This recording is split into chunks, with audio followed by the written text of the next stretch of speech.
Hi everyone, this is Aaron Passantine. And this is Celia Foster. To present to you a series of programming and Return to Oz. Look on the making of Return to Oz. We're so excited to finally bring this back to you again today after several weeks of a break. And yet again, actually, beginning tomorrow, I will be traveling out of the state, and there will be no more Return to Oz shows until the beginning of July. So we have made this very special for all of you, and information and outlook on the movie that we're going to bring to you today. So how's it been going with you these recent weeks, Celia? It's been going well. The reason that we haven't been able to get in touch these past weeks was because I recently moved to Florida. That's right, yes. You moved down to Florida, which is a long trip from Texas, where Celia is actually originally from. Yeah, Celia's originally from Texas, and it's a long trip. So I know when I ended up going down to Florida to see helping the Wizard of Oz event in Orange Park, Florida, it was a very long trip. So obviously Texas is a lot farther away than Florida, but I know how it is to take long trips and to move. That's quite an accomplishment for you. So it's good that you got down there safely. Yeah. All right, now Celia, I know you have done a lot of planning for what we're going to have for this 8th program on Return to Oz today. So tell the audience and what we're going to discuss. We're going to discuss today on how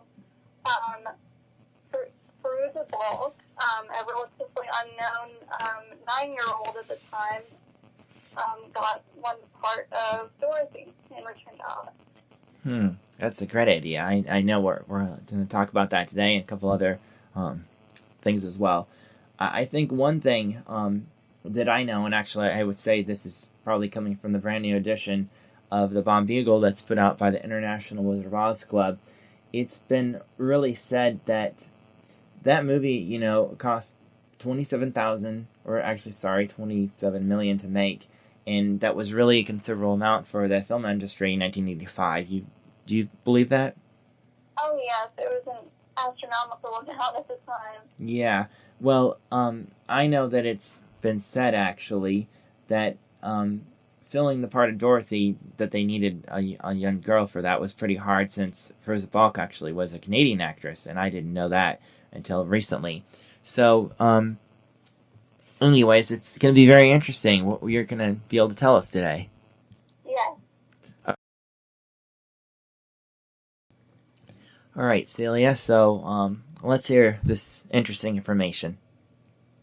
Okay, well, in 1984, they began the auditioning process in, 6 different American cities and 2 cities in Canada, and even some in London at the time. So it was kind of an international hunt for Dorothy. About 1,200 little girls ages 9 to 12, I believe the casting call was for, ended up auditioning.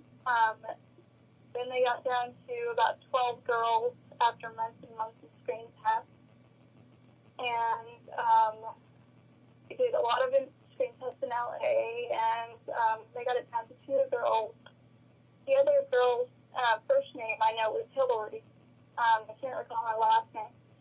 But they flew to London and did the final screen testing, and eventually the part fell to the unknown at the time 9-year-old Perusa Bulk. Wow, interesting. Where do you get all this great detailed information? Well, I had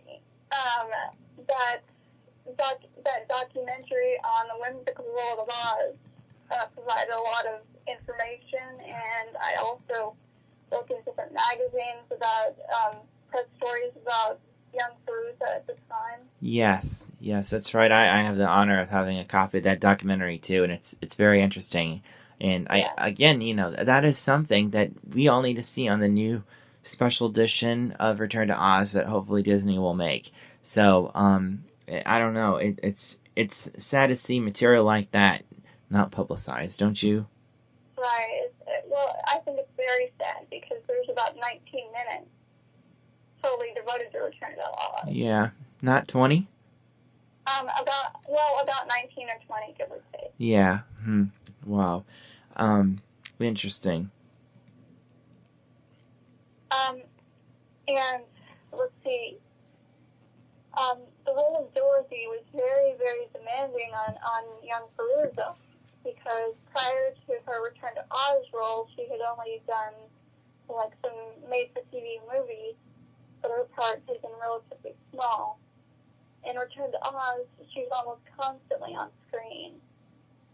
And that was very demanding at the time. And the child labor laws for films at the time could only permit her to do about 5 hours a day. And production kept stopping and starting back up again because of some serious problems. So what should have been like a 3-month shoot for her turned into an 8 or 9 month shoot. And she celebrated her 10th birthday on the set, and from when she first turned 9. So she was, mostly she was 10 years old when she did the film. Wow. That's so neat. I think, and in fact, a friend of mine that I know, had recently seen the movie Return to Oz actually for the very first time, and she attends my church, and she's about 2 years older than me, and she had seen it, and she knew of your site, and really enjoyed it, and had said to me, I asked her if she had any questions, and she said the only question she had was, why didn't they get Judy Garland to be Dorothy in this Return to Oz movie? And I said, well, didn't you know that Judy Garland died in 1969, and there's no way she could have been in it. But her point in saying was Judy Garland should have been in Return to Oz, and everybody says that, as you know. So, for one thing, if I may. Yes. For one thing, Judy Garland in 1985. Well, how old was she when she passed? I think she was 42 or 43, something like that. Okay, and Return to Oz was made approximately 15 years or almost 20 years later. Right. After she passed, so she would have been about 60 some odd years old. Right, and it would look ridiculous, really. Yes, because there's no way a 60-year-old woman could pull off the role of somebody that was meant to be 9-10 years old. Right, I think so too. I very much agree with you, very, very much, because it's ridiculous. I see it in my mind now, and she may look and act like it in an older version, but I really don't think it would work. No, possibly she could have had some other role in Return to Oz had she lived. Yeah, maybe like Dorothy coming back and seeing herself as an older version, and to be Judy Garland.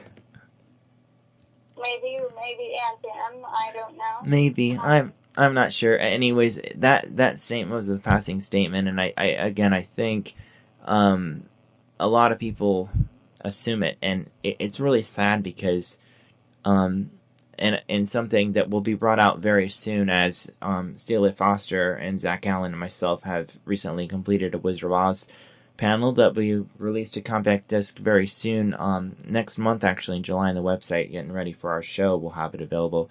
We had discussed a little bit about Return to Oz and the essence of the equality of the situation regarding her, and a little bit about Judy Garland in that show. I think you remember that, right?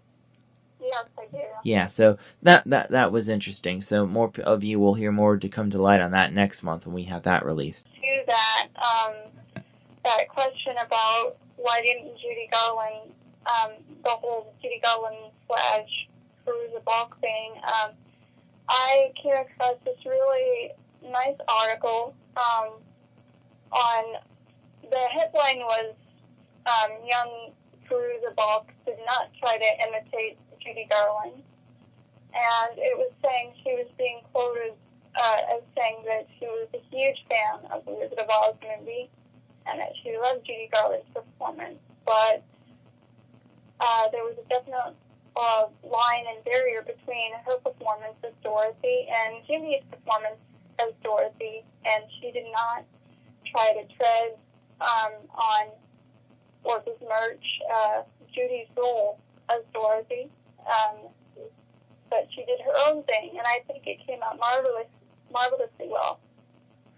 Wow, that is amazing. I have never heard that from any source or from anywhere, any media or nothing, except from you, Celia. And I hope all that you are listening, everyone that's listening, take those words to heart, and considerably those of you that really love this movie, because, again, I will say, no one knows this information but Celia Foster, and it's amazing. So, wow, Celia, that's great. And I'll mention, we were previously talking a little while ago, Celia and myself, about the situation and if Fairuza would be imitating Judy Garland or not, or something, and now that's become very clear publicly in this whole article. Can you recall who put that article out at all? Do you know? I have forgotten. I have it saved away in my archives, but it was like a local New York paper or something like that around the time the film premiered. Wow, it's amazing. So, isn't it weird if you think about it? You can't go ahead and find a lot of this information, elsewhere. It ends up coming out on articles that don't get publicized much, At least nowadays. You have to be back in 1985 to know about it, so... Right. But, wow, that's the good thing that the internet does for you, is to get, for everyone, the research that they need on these topics, so it's great. Now, can you tell us what else this article said? Just that, she had a wonderful, wonderful, wonderful time filming, and, I mean, literally, she said that she loved The Wizard of Oz so much, and it was one of her favorite movies. And one night she had a dream that she actually was Dorothy. The year before, it was like 2 years before she won the role. She had a dream that she actually was Dorothy. Wow. And then she woke up and she put herself in those little ruby slippers. Wow. And she used that for when she came to audition. Amazing. Wow. I have never heard that before. So that's great. Wow. Now, from what you understand, do you think that there is at all potential that maybe some of those articles will get on your website at all?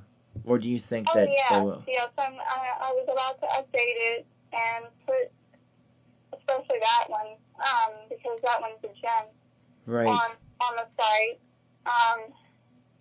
Because really, I think that too many people make unfair comparisons between the two movies. Right, I think so. You can't expect, it to have the exact magic of the first one. Right. That's right. It's so true. Because they were 40 some odd years apart, 46. So. Right. It's interesting. I mean, even to say there are so many impersonators and people that we know somewhat personally, Celia. We don't need to name the names now because it takes too much time to talk about them. But that impersonate Judy Garland, and even more so to think that Fairuza said that about that she didn't want to be like Judy Garland even at her young age. I think that's very, very interesting. So thank you for sharing that to all of us. That was something I didn't even know about. So thank you for relaying that to everyone today. Oh, you're welcome. Yes. Now, I know that you want to probably focus some more about how she got in with the part. I think the audience would probably love to know about her possible nervousness before she went on the camera, or if she was afraid of the lady that was Mombi, Jean Marsh. Can you explain any of that to us? Well, honestly, in the little interview that they have on Anchor Bay and Disney versions, she talks about that, about how people always ask her, oh, was it scary? Was it scary?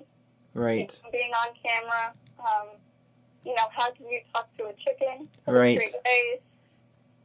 And she said, well, I was a little kid back then, and, as a little kid, you can just do something and not think about it. And she said, no, it wasn't very scary because she saw all the makings of, she saw the crew all around her, and she saw how everything was set up.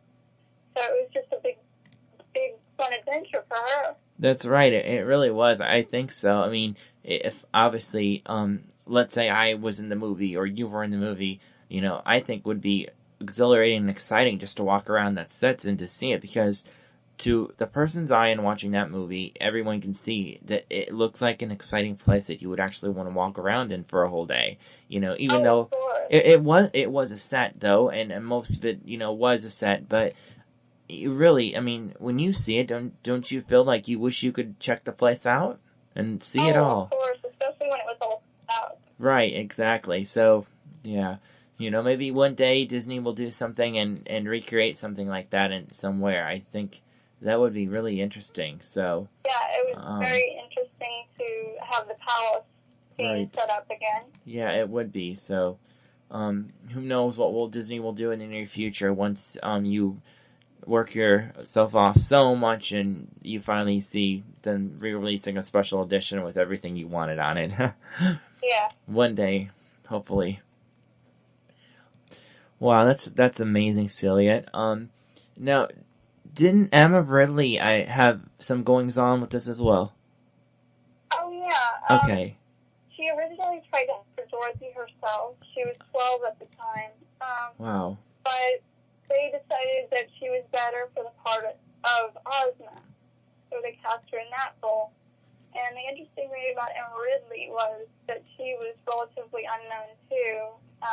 In fact, she was more of a dancer than an actress at the time. But they cast her as Ozma, and I think she played the role very well. It was a very low-key character, but I think they used her more for her angelic looks and mysterious ways. Right. So, yeah. So they cast her in the role of Ozma, but she originally went in for the part of Dorothy. Interesting. That's so interesting.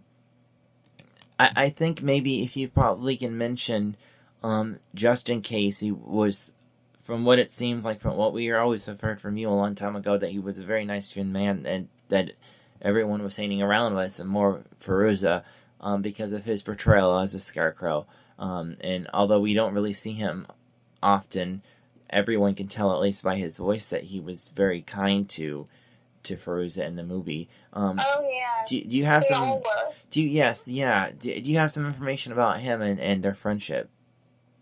Well, I don't really know about friendship, but I do know that he was relatively unknown too. Was only doing some short comedy pieces for BBC prior to that. And well, we never see his face, unfortunately. Yeah, that's a sad thing. Because he has to put the mask on. Right. And I don't know whether that mask is very breathable, but I doubt it. So I assume that they couldn't do it for a very long period of time between takes. Right. Before he could say, oh, I need to pick this. Actually, I think that, from what I read, that Michael Sundin, the man inside TikTok, yes, and young Fairuza were actually very good friends on the set.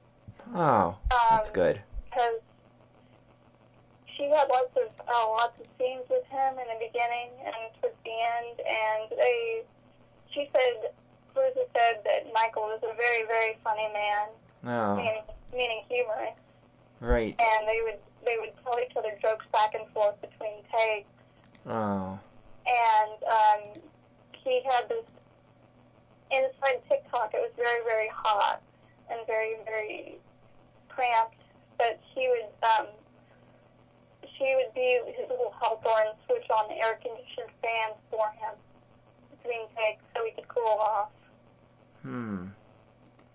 Wow. Now, do you know what any of those little jokes were at all?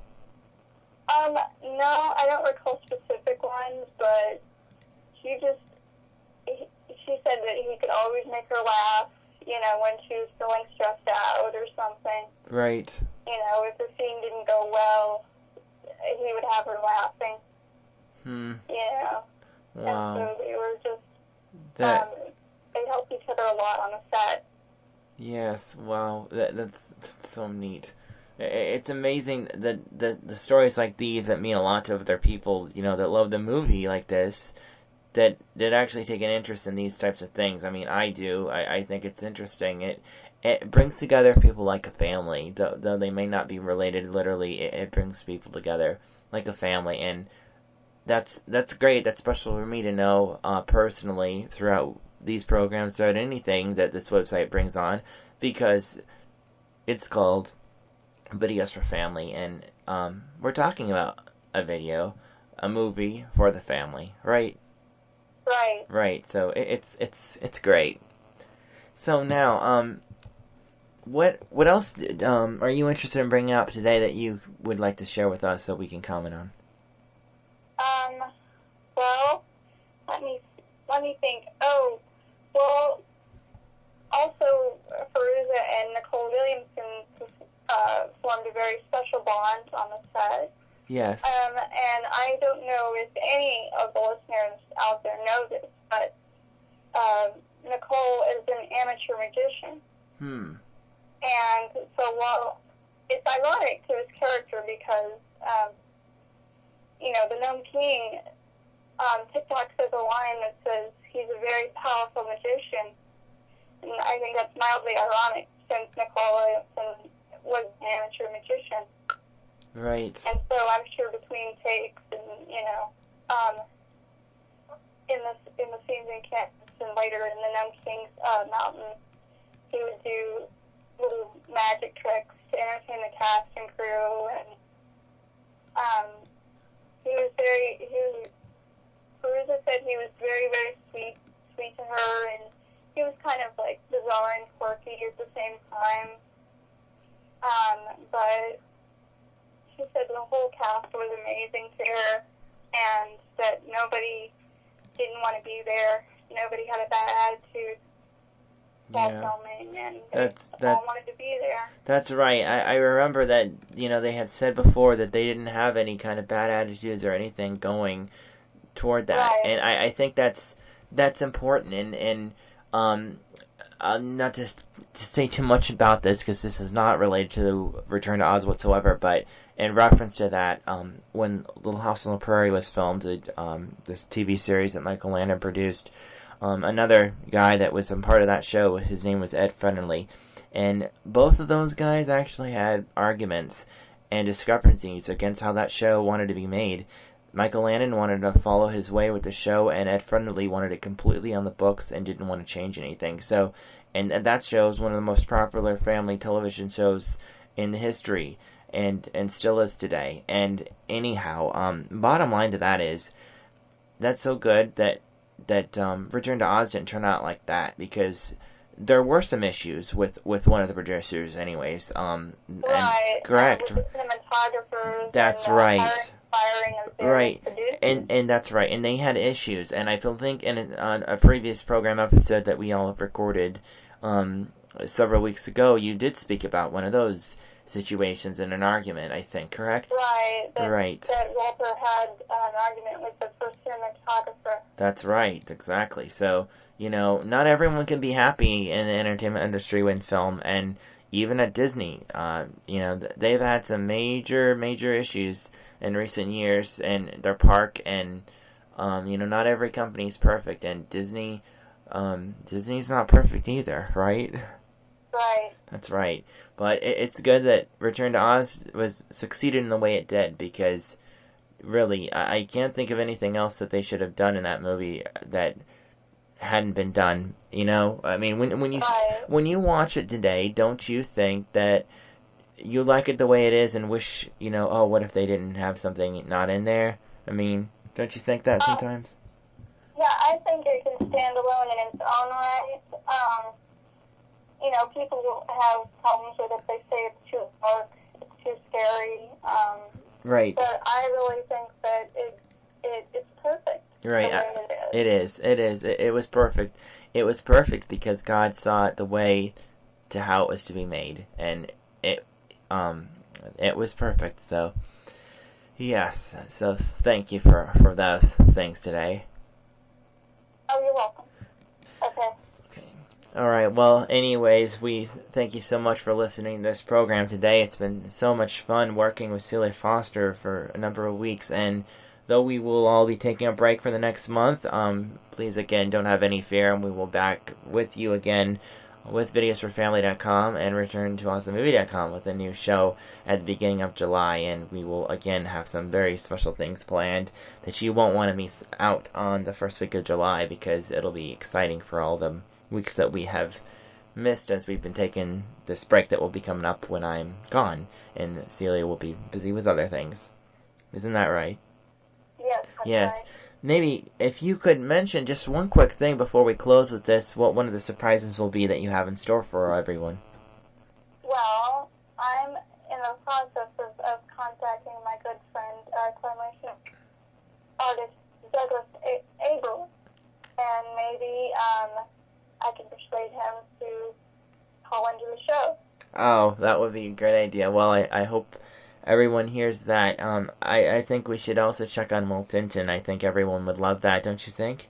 Yes. Yes, well, we're going to maybe see about that too. We'll have both of them maybe on to some questions directed. So, thank you again, everyone. And those of you from the Disney Corporation or for Walt Disney Studios or anybody working for Disney that is hearing these shows and or hopefully you're enjoying them, we want you to know that we love what you have done with Return to Oz. That's why we're here on these shows we're putting through my site and Celia's site.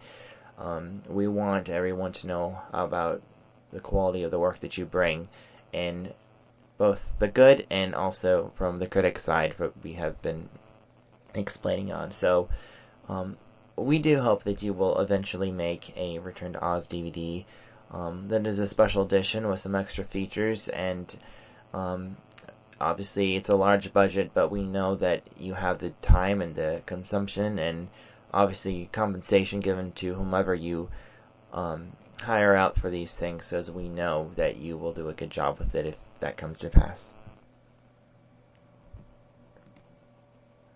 Please, the link is still available on my site and Aaron's site and various places. Please, for somebody who loves even just the stories of the Wizard of Oz, the original books, this film, fans of the Wizard of Oz instant movie, stage play, whatever. If you just loved Elle Frank Baum's stories, if you love Disney, please visit that petition and sign it. We always value your support and your listenership, and we're very, very grateful that you're downloading and listening. Please support us in this cause. I really do believe that we can accomplish this in a fairly short time if we just stand together. Oh yes, I know you're so right on that, Celia. We can accomplish this in a short time, because if the Lord wants it to happen, it will happen, and I believe it's happening because we are persistent in what we are doing and everything. Anyway, so reference back upon the DVD to everybody. The special edition DVD is obviously going to want to include the type of material that Disney has put out on their other special editions, and as everyone knows, it's very, very high time. There is a young man also named Aaron, who's friends with Celia, who actually has started the Return to Oz petition DVD that we want to get Disney to be on board with. And I'll say that that guy contacted me and told me to, really approach the Disney studios for us to, get emails and sent to, and I appreciate it, and publicly I'll say to everybody and to you, Celia, that he so much appreciated the shows and what we were doing, and he told me that, and I thanked him for that, because he's been listening. So I think everyone working together can bring it to light with the Disney Corporation, and we encourage all of you to email, to write, to call the Disney Corporation headquarters. Send them to Burbank. Send them to Walt Disney Studios. Even send them down to Florida and Orlando area at the Walt Disney World. Let everyone know, the Disney Corporation, that it's high time Return to Oz gets back on DVD, and not with just a normal DVD with hardly anything on it, but with a lot of extra packed information. And I think I've said enough on it on this day, but really it's important, and Celia and I aren't trying to get the recognition, though obviously that may come. We just want to see this DVD out and see it to be serving the justice that it will be, right? Oh yes, it's high time. This movie is so it's revolutionary. Nobody had ever done anything like that before, and it's high time to recognize it. That's so right. It's true, and so we thank you again for your support and what we're doing, because we firmly believe it. So it's very important. I feel very passionate on this movie and the magic and the wonder that is Oz, and you know how, like, in life you go through life saying, this would be so great if I could do this. Well, you can do this. You can be a part of something big. Every little voice counts. So it's better to actually do something about it rather than to just say you're going to do something about it.